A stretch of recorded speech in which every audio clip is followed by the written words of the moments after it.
Hello everyone. आप सभी का स्वागत है। आप सभी ने न्यूज़ चैनल और जो भी मीडिया के जो भी माध्यम हैं, इलेक्ट्रॉनिक मीडिया हो, प्रिंट मीडिया हो, हर जगह हिजाब से जुड़ी खबरें, हिजाब के विवाद से जुड़ी खबरें हर जगह छाई हुई हैं। और चूँकि ये विवाद जो है कर्नाटक राज्य के एक कॉलेज से शुरू हुआ था, जहाँ कुछ मुस्लिम लड़कियों ने ये कहा कि हमें क्लासरूम में हिजाब के साथ इजाज़त मिले शिक्षा लेने की। अब हम इस पे आगे चर्चा करते हैं। और चूंकि ये विवाद जो है वो कोर्ट में जा चुका है, और कोर्ट में अब क्या हुआ है कि बड़ी बेंच बनाने का फैसला किया गया है, और उसी के बाद कुछ निर्णय इस पर निकल कर आएगा। तो इससे जुड़े कुछ फैक्ट एंड फिगर देख लेते हैं कि इतने सालों में ये चीज़ें जो अब उभरी हैं वो क्यों उभरी हैं, और इसके पीछे और क्या क्या मंतव्य हो सकते हैं। और साथ ही ये भी सोचने वाली बात है कि स्कूल कॉलेज का समय या कोर्ट का समय क्या ऐसे विवादों, क्षेत्रीय विवादों को नेशनल मुद्दा बनना चाहिए कि नहीं। और साथ ही चूंकि देश में बहुत सारे मुद्दे ऐसे हैं जिस पे विचार की ज़रूरत है, तो उन सभी पे हम क्रमवार चर्चा करते हैं। पहले तो ये जान लेते हैं कि जो हाई कोर्ट में गया केस, उस समय यहाँ पे जो सुनवाई की गई है 3 जस्टिस द्वारा, उनके नाम क्या हैं। जैसे कि ऋतु राज अवस्थी हैं, और दूसरे जस्टिस हैं कृष्णा एस दीक्षित और जस्टिस जे एम खाजी। इन लोगों ने सुनवाई की और उसके बाद इसको क्या किया, थोड़े दिन के लिए स्कूलों को बंद करने के आदेश दिए, और साथ ही इसको ये कहा इस केस के लिए कि इसका फैसला बड़ी बेंच द्वारा किया जाएगा। और सभी मीडिया हाउसेस में, और चूंकि इस पर बहुत बड़ा बयान आया था यूएस से, तो इसलिए और ज़्यादा इसका रुख जो इंटरनेशनल होने लगा, उस पर विचार है कि भारत में जब अपना संविधान मौजूद है, तो ऐसे में किसी छोटे से क्षेत्रीय विवाद को क्या इंटरनेशनल लेवल पर ले जाना और भारत की छवि खराब करना क्या सही है। और हिजाब क्या इतना नेसेसरी है, इसेंशियल ड्रेस कोड है। इन सभी बातों को हमें जानना ज़रूरी है। क्यों? क्योंकि अगर हमारी जानकारी में अभाव होता है तो हम गुमराह हो सकते हैं। इसलिए जो जानकारी सटीक और सही हो उसके साथ चलिए, ना कि किसी के द्वारा कही गई बात को सुन के आप अपनी राय उसकी दिशा में मोड़ दीजिए। जो सही है वो सही ही रहेगा, और जो गुमराह करने वाली बातें हैं वो गुमराह करने वाली ही रहेंगी। इसलिए सही मामला जो है उठा, उसके बाद से ये मामला कोर्ट में गया, पूरे देश में हंगामा हुआ, हर जगह हुआ, और हर चीज़ का क्रिया का प्रतिक्रिया होगा। अगर कोई धर्म अपने धर्म को ज़्यादा ऊपर रखने के लिए हर चीज़, हर रिचुअल्स को फॉलो करने के लिए कहेगा, तो हमारे देश में इतना विविधतापूर्ण समाज है। और स्कूल कॉलेज तो इसीलिए बनाए जाते हैं जहाँ पे हम शिक्षा लेने जाते हैं। धर्म तो हम जहाँ जिस परिवार में जन्म लेते हैं, नवजात शिशु को क्या पता कि उसका क्या घर धर्म है, क्या जाति है। वो बस ये है कि मानव धर्म के साथ जो जिस तरह से शिक्षा अगर दी जाए कि तुम मानव हो, इंसान हो, तो शायद क्या होगा कि ये देश जो है या विश्व रहने लायक होगा। अगर हर कोई इसी तरह से अपने धर्म की परचम को लहराने की कोशिश करेगा, वो भी शैक्षणिक संस्थानों में, जहाँ हम जाते हैं शिक्षा लेने, ऊपर बढ़ने के लिए, आगे बढ़ने के लिए, अपने देश का नाम रोशन करने के लिए, अलग अलग फील्ड में हम शिक्षा प्राप्त करके अपने करियर को आगे बढ़ाते हैं। परंतु जब वहाँ पे ही हमें ये रहेगा कि कौन से धर्म से कौन बच्चा आया है, उनको क्या पहनना है, उनको क्या फॉलो करना है, जबकि हर स्कूल कॉलेज का अपना एक ड्रेस कोड होता है, यूनिफॉर्म होता है। यूनिफॉर्म इसीलिए बनाया जाता है ताकि हर बच्चा जो है एक जैसा दिखे, वहाँ पे एक धर्मनिरपेक्ष तरीके से बच्चों को शिक्षा दी जाए। तो ये सारी चीज़ों के बीच में हमारा प्रश्न ये है कि क्या शैक्षणिक संस्थानों में इस तरह के विवाद शोभनीय हैं? और आपकी क्या राय है, आप प्लीज़ कमेंट में बताइए। तब तक हम आगे बढ़ते हैं कि किस तरह से ये मुद्दा जो है आगे बढ़ा। सुप्रीम कोर्ट तक ने कह दिया कि अभी इस पर हम कुछ भी नहीं कह सकते हैं। क्योंकि क्या है, कभी कभी कुछ चीज़ें होती हैं कि बहुत ही गलत इरादे से उसको उस टाइम पे बढ़ाया जाता है जब देश में बहुत बड़े कुछ चेंजेज होने वाले होते हैं। जैसे भी 5 राज्यों में चुनाव हो रहा है, 5 राज्यों में, वो भी बड़े राज्यों में। जैसे कि उत्तर प्रदेश सबसे बड़ी जनसंख्या वाला राज्य है, और यहाँ का चुनाव जो है वो अहम फैसला करता है हर चीज़ में। दूसरे नंबर पे पंजाब है, गोवा है, मणिपुर है, उत्तराखंड है, इन 5 राज्यों के चुनाव हैं। अब ऐसे में क्या होगा कि जो भी पार्टियां हैं उनके द्वारा भी कुछ चीज़ें प्रायोजित तरीके से करवाई जा सकती हैं, और कुछ चीज़ें क्या हैं कि लोगों को गुमराह करने के लिए की जाती हैं। तो इसीलिए कोर्ट ने ये कहा कि जब तक कोई फैसला नहीं आता है, किसी भी धर्म के बच्चे हों, किसी भी धर्म के जो स्टूडेंट आ रहे हैं कॉलेज में, वो किसी भी तरह के ऐसे सूचनात्मक चीज़ों को, जैसे सैफरॉन, सॉल्स, स्कार्फ्स, हिजाब और रिलीजियस फ्लैग्स, इन सबको क्लासरूम में ना अलाउड किया जाए, और तब तक के लिए इनको इस चीज़ के लिए रोका जाए। इसी पर यूएस ऑफिस के इंटरनेशनल रिलीजियस फ्रीडम के हेड हैं, उन्होंने कहा कि ये हिजाब जो विवाद है भारत में, ये रिलीजियस फ्रीडम को ख़त्म किया जा रहा है। लड़कियों की शिक्षा पर इससे फ़र्क पड़ेगा, क्योंकि वो हाशिए पे हैं। वुमेन क्या है, विमेन हाशिए पे हैं, तो इससे क्या होगा, उनकी शिक्षा पर असर पड़ेगा। अब हिजाब क्या इतना ज़रूरी है कि शैक्षणिक संस्थानों में आप पहन के जा रहे हैं, जबकि इसेंशियल में नहीं आता है। उनके धर्म में भी जो भी चीज़ें, एक्टिविटीज़, आप अगर ऐसा है तो सभी को ऐसा करना चाहिए, लेकिन ऐसा नहीं है कि हर देश में इस तरह से इसको कॉन्टिन्यूटी में फॉलो किया जा रहा हो। इसके पीछे की एक अलग कहानी है हिजाब की। पहले भी मुस्लिम विमेन जो होती थी अरब में, वो हिजाब नहीं पहनती थी। एक खलीफा आया जो थोड़ा आवारा टाइप का था, वो हर महिला के साथ साथ उसके घर तक जाता था। तब से महिलाओं को बुर्का और हिजाब डालने की जो मतलब कंडीशन लगाई गई कि महिलाएं इसमें सुरक्षित रहेंगी। उसके बाद ही इसकी शुरुआत हुई है। हालांकि पहले कोई ऐसी चर्चा नहीं है कि ये शरीयत का कोई बहुत ज़्यादा बड़ा हिस्सा है कि हाँ नहीं इसको पहनना है। ठीक है, आपको अच्छा लगता है आप पहनिए, लेकिन आपकी पर्सनल चॉइसेस हैं। पर्सनल प्लेटफॉर्म पे, आपके सार्वजनिक प्लेटफॉर्म पे ये चीज़ें अलाउड नहीं होंगी। कोई भी ऑर्गेनाइजेशन होता है, उसका एक ड्रेस कोड होता है, आपको वो फॉलो करना पड़ता है। कहीं पे भी अभी अगर यही विमेन कल को शैक्षिक संस्थानों से ऊपर उठकर किसी ऑर्गेनाइजेशन में, अगर किसी ऑर्गेनाइजेशन का हिस्सा बनती हैं, तो क्या ये हिजाब पहन के जाएंगी? मल्टीनेशनल कंपनी के अपने रूल जो भी होते हैं, रूल, उनकी अपना रूल रेगुलेशन होता है, तो क्या वहाँ पे ये चीज़ें चल जाएंगी? बहुत सारे सवाल उठते हैं इन सब चीज़ों पे कि क्या मतलब भारत में इन सब मुद्दों को इतना उठाना सही है? भारत में चूँकि विविधतापूर्ण संस्कृति में लोगों के सौहार्दपूर्ण माहौल को तोड़ना सही है? आपसी जो वैमनस्यता है वो दूसरों के द्वारा कुछ चीज़ों को ज़्यादा तूल दे के बढ़ाना सही है? हम जब सौहार्दपूर्ण माहौल में रह रहे हैं, विविधतापूर्ण संस्कृति को हम अच्छे से सम्मान दे रहे हैं, तो उसमें ये ज़रूरी होता है कि कुछ थोड़ा आप लचीला होइए, थोड़ा हम लचीला हो। लेकिन सार्वजनिक प्लेसेस पे तो जो रूल है, जो संविधान कहता है, जो कॉन्स्टिट्यूशन में कही गई बातें हैं, उसको सभी को फॉलो करना चाहिए। और रही बात शैक्षणिक संस्थानों में, वो शिक्षा का मंदिर है जिसमें आप शिक्षा लेने जा रहे हैं, आप वहाँ कुछ सीखने जा रहे हैं, आगे बढ़ने जा रहे हैं, तो अपनी जो भी पर्सनल प्रैक्टिसेस हैं उसको आप घर छोड़ के जाइए। आप अपनी चार दीवारी के अंदर चाहे जो करते हैं, अपने कम्युनिटी में चाहे जो करते हैं, बट अगर कोई सार्वजनिक प्लेस में जहाँ हर जाति धर्म के बच्चे आ रहे हैं, तो कहीं ना कहीं इन्फ्लुएंस होंगे। आप ऐसा करोगे तो उनके भी कुछ ना कुछ अपने जो भी हर रिलीजन में कुछ ना कुछ चीज़ें होती हैं, सांकेतिक रूप से फॉलो की जाती हैं। फिर उसको अगर कोई और कहेगा तो आप कहोगे देश में रहने लायक स्थिति नहीं बनी।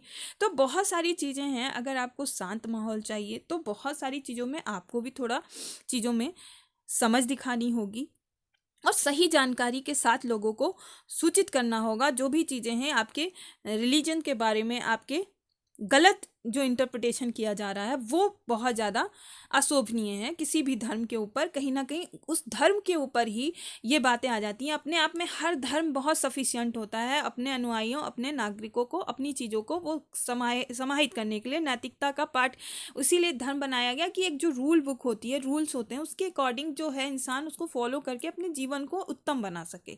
बस दैट्स इट। कोई भी रिलीजन ये नहीं कहता है कि आपस में तुम मानवता से ऊपर तुम्हारा धर्म है। मानवता से ऊपर कुछ नहीं है। और फिर आप जिस जगह पे जा रहे हैं उसका सम्मान कर लीजिए थोड़ा सा। कोई भी हो, किसी भी धर्म की बात, मैं ये पर्टिकुलर सिर्फ मुस्लिम वीमेंस या फिर कोई भी एक उसकी नहीं। जहाँ पे आपकी इसेंशियल चीज़ें हैं वो तो आपको नहीं मनाई है कि हाँ आप इनकी इसेंशियल चीज़ें सार्वजनिक प्लेस पे वो मत करिए जो नहीं सही है। और ख़ासकर एक फेस वैल्यू भी होती है। अगर विमेन की फेस वैल्यू आपको हर ईश्वर ने एक फेस दिया है, उसके साथ आपको अपनी पहचान बनाने का पूरा अधिकार है। ऐसा नहीं है कि सिर्फ विमेन के मामले में ही फैसले किए जाने चाहिए कि आपका पहनावा आपके पहनावे की वजह से आपका करियर कहीं ना कहीं हाशिए पे चला जाएगा, क्योंकि कई जगह आप उस तरह ओरिएंटेशन नहीं दे पाएंगे। अपनी फेस वैल्यू के साथ आप जन्म लिए हैं, और सभी का एक समान दिखना अलग बात होता है, लेकिन फेस तो सबका एक समान नहीं होता है। ईश्वर ने सबको फेस अलग अलग दिए हैं, सिर्फ उनकी पहचान को बनाए रखने के लिए। तो अगर आपकी फेस वैल्यू बन रही है, कहीं पे जाके आप अपनी पहचान बना रहे हैं, तो शैक्षिक संस्थानों के माध्यम से ही आप आगे बढ़ते हैं, तो ऐसी जगहों पे एटलीस्ट ऐसी प्रैक्टिसेस नहीं होनी चाहिए। तो इसमें यूएस की तरफ से जो स्टेटमेंट आया है, उसने बहुत ज़्यादा अपना ये कहा कि यूएस का ये जो स्टेटमेंट है, कहीं ना कहीं यूएस गवर्नमेंट के द्वारा कहा गया है, तो भारत को इंटरनेशनली कहीं ना कहीं हाशिए पे रखा जा रहा है। इस मुद्दे को बहुत ज़्यादा इंटरनेशनली रूप से उठाने का मतलब ही हुआ कि भारत की जो छवि है, जो बहुसंस्कृति एक साथ समन्वय के साथ और इतना बड़ा लोकतांत्रिक देश है, उसकी छवि खराब करने की कोशिश की जा रही है।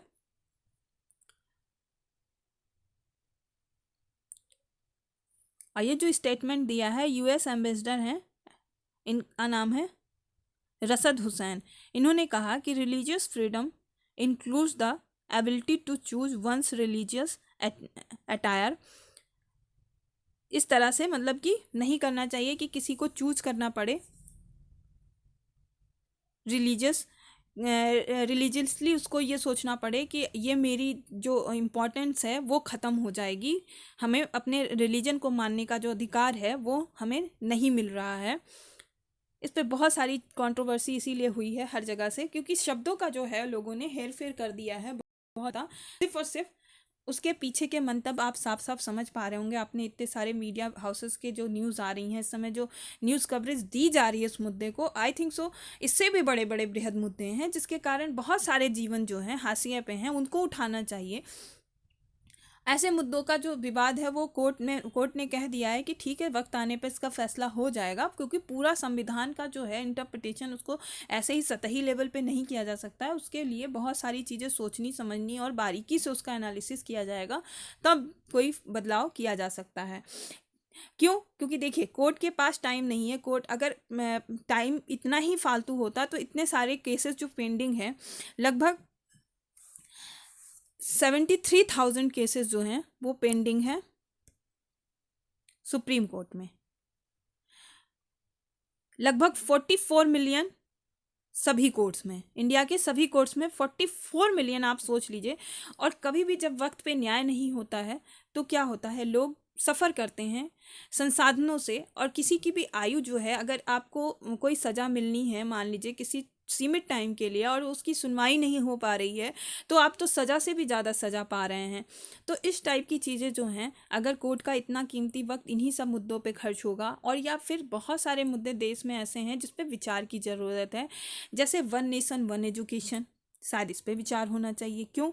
क्योंकि वन नेशन वन एजुकेशन इसलिए भी ज़रूरी है क्योंकि जब आप कोई नेशनल लेवल का एग्ज़ाम देते हैं, वहाँ पे जो ग्रामीण क्षेत्र के बच्चे होते हैं उनको बहुत प्रॉब्लम होती है। साथ ही जो स्टेट बोर्ड के बच्चे होते हैं उनको भी एग्ज़ाम में कॉम्पीट करने में बहुत प्रॉब्लम्स होती हैं। अगर वन नेशन वन एजुकेशन होगा, हर स्टेट में एक जैसी एजुकेशन का सिलेबस एक जैसा होगा, पूरे स्टेट का भी सब पूरा वन नेशन वन एजुकेशन होगा, तो शायद सभी के लिए सहूलियत हो जाए। साथ ही एक समान सिविल जो कोड लाने की बात हो रही है वो बहुत ज़रूरी है। जब हम एक देश के नागरिक हैं तो सब पे एक जैसा कानून लागू होना चाहिए। तीसरी सबसे इम्पॉर्टेंट चीज़ क्या है? जनसंख्या नीति, जो सबसे बड़ा मुद्दा है। जनसंख्या नीति आनी ही आनी चाहिए।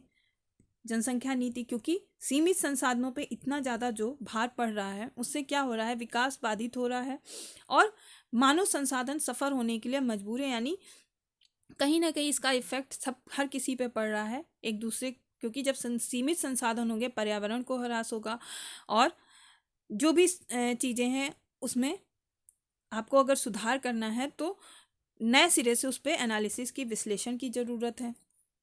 ऐसे कई मुद्दे हैं। साथ ही एनसीआरबी की रिपोर्ट है, एनसीआरबी की रिपोर्ट है, महिलाओं पे ही बात हो रही है तो इसकी भी चर्चा ज़रूरी है। एनसीआरबी की रिपोर्ट है कि हर 1 घंटे में एक लड़की महिला जो है किसी ना किसी वायलेंस में मारी जाती है, या तो दहेज उत्पीड़न में, या घरेलू हिंसा में, या किसी अन्य कारणों से। हर 1 घंटे में एक महिला मारी जाती है, उसकी हत्या होती है। तो ये जो सारी चीज़ें मुद्दे हैं किसके लिए हैं, ये पब्लिक को भी विचार करने के विषय हैं और गवर्नमेंट को भी कुछ ऐसे नियम बनाने की ज़रूरत है जिससे जो विकृति है, जो सामाजिक विकृति इतनी बढ़ चुकी है, उसको कम किया जा सके। साथ ही अगर हम धर्म की बात करें कि धार्मिक रूप से जो भी बिहेवियर है, अगर हम पब्लिक प्लेस पे करें, खासकर कॉलेज यूनिवर्सिटी में, तो अगर हम देखें 1,000 यूनिवर्सिटीज़ हैं, 54 सेंट्रल यूनिवर्सिटीज़ है, 361 प्राइवेट यूनिवर्सिटीज़ हैं, 159 इंस्टीट्यूट्स ऑफ नेशनल इम्पोर्टेंस है। और साथ ही इसमें और भी चीज़ें जो हैं, और भी छोटे छोटे अगर हम स्कूल को भी मिला लें तो बहुत सारे, बहुत बड़ी वो हो जाएगी, एक बहुत बड़ा स्ट्रक्चर हो जाएगा एजुकेशनल इंस्टीट्यूशंस का। अगर ऐसी जगह पे ऐसे विवाद होते रहेंगे, आप सोच लीजिए एक कर्नाटक के कॉलेज से उठा विवाद कितना टाइम सुप्रीम कोर्ट का, मीडिया हाउसेस का पूरा कवरेज पा रहा है, इंटरनेशनली लोगों को उस विवाद पे बोलना पड़ रहा है।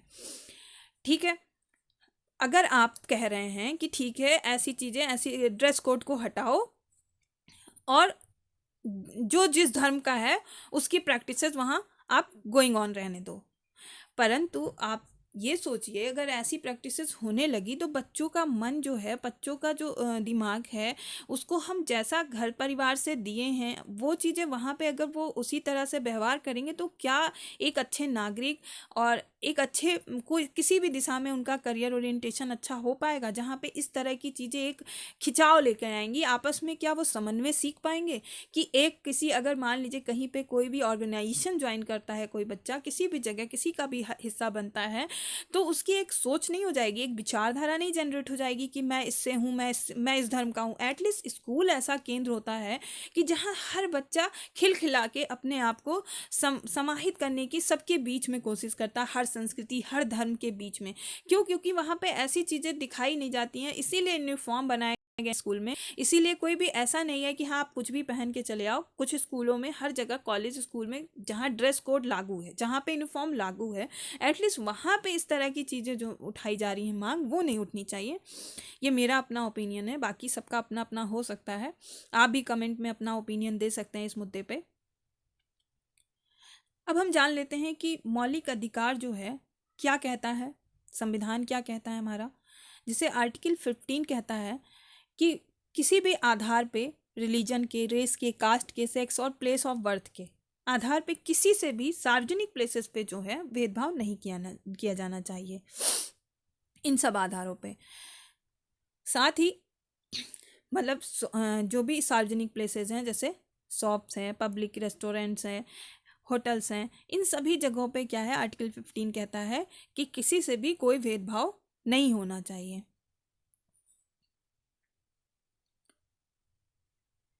कुछ आर्टिकल जो स्वतंत्रता देते हैं धर्म के अंतःकरण की, उसको मौलिक अधिकार में 25 से 28 जो धर्म की स्वतंत्रता का अधिकार देते हैं, सभी को अपने धर्म को मानने का और आचरण करने का पूरा अधिकार है। आर्टिकल 25 कहता है कि अंतःकरण की और धर्म के अबाध रूप से मानने, आचरण और प्रचार करने की स्वतंत्रता है।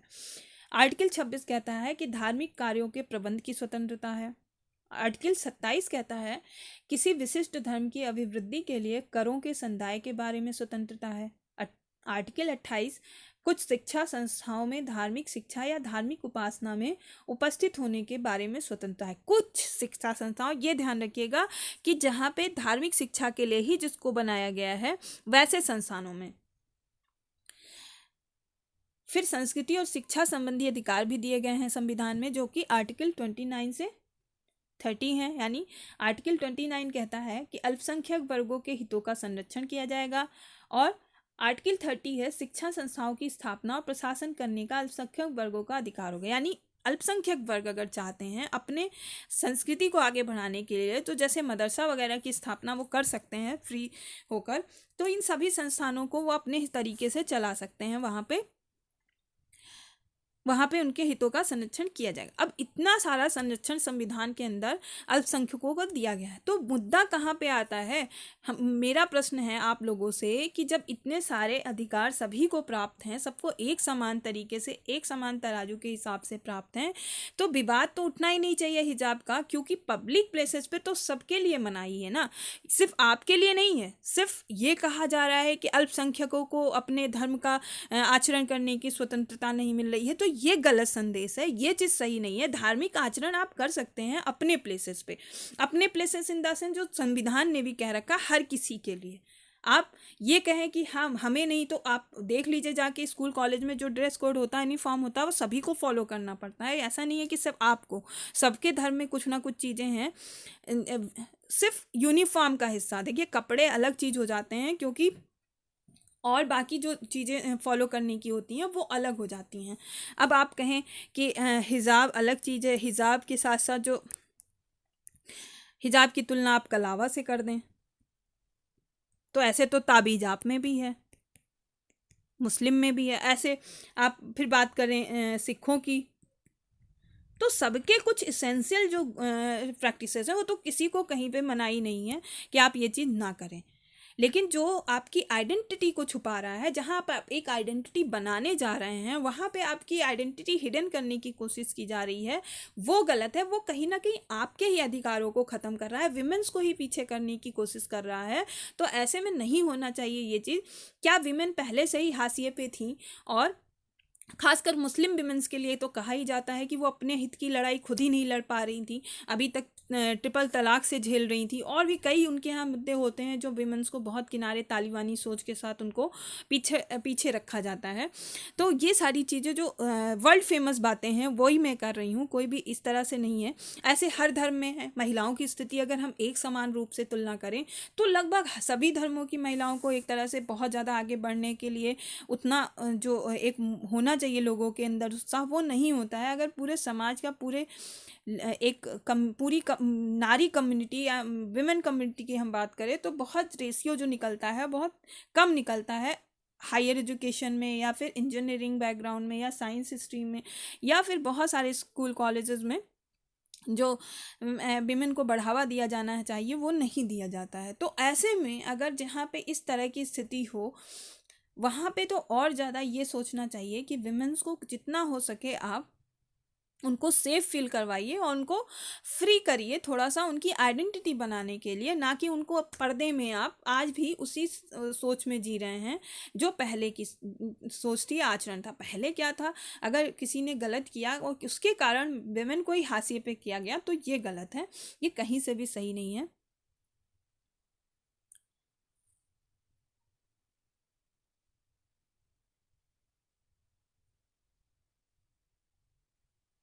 आई होप आपको इससे जुड़े जो फैक्ट्स एंड फिगर हैं वो समझ में आए हों कि किस तरह से इस विवाद को बढ़ावा दिया जा रहा है। इससे और भी बड़े मुद्दे हैं, तो आप और जिस मुद्दे पे बात होनी चाहिए उस पे बात नहीं हो रही है और भटकाने की कहीं ना कहीं कोशिश हो रही है। और साथ ही इसेंशियल जो प्रैक्टिसेस हैं आप इंटरनेट पे जाके देख सकते हैं कि क्या जो भी प्रैक्टिसेस हर धर्म की अपनी अपनी होती हैं इसेंशियल, वो क्या होती हैं, कैसे होती हैं।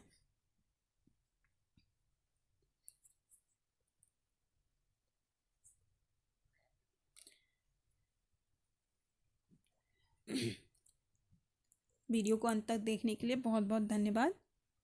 कुछ पंक्तियों के साथ आपको लास्ट में छोड़े जा रही हूँ। सोच की लिबास, आप इसको पॉज करके पढ़िएगा, और अगर वीडियो अच्छा लगा हो तो प्लीज़ लाइक कर दीजिएगा, शेयर कर दीजिए, और साथ ही सब्सक्राइब कर लीजिए चैनल को, और कमेंट करना मत भूलिएगा। Thank you so much.